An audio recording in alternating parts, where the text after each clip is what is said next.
歡迎你哋出席今日嘅賽馬會何以中華文化大使計劃第3層次優秀文化大使重點培訓簡介會。今次我哋有2個培訓課程啦，咁第一個就會同大家去上深度體驗工作坊先嘅。另外我哋完成咗呢個工作坊之外呢，我哋仲有一個考察團，咁就會帶大家去到我哋香港非常之有特色嘅中國文化嘅地點，同大家去探討唔同嘅中國文化主題。我哋呢一個交流團呢，就係想話俾大家知，其實考察交流係可以用一個好有趣、好好玩嘅形式去做嘅。咁我哋希望咧，大家可以透過親手去做、親身去體驗、去認識我哋中國嘅非遺嘅。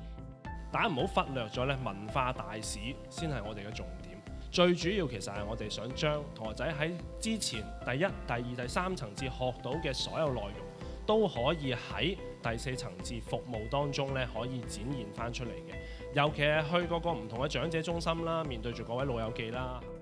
喺8月嘉許禮度啦，都會揀10位傑出表現嘅優秀文化大使嘅。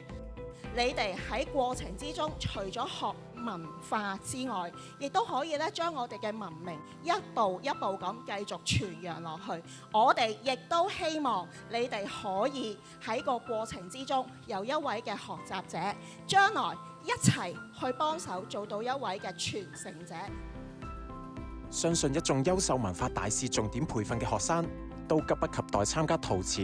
粵劇、手工製作等等工作坊，以及其他文化學習體驗。優秀文化大使重點培訓已經正式展開，記得繼續緊貼我哋嘅社交專頁啦！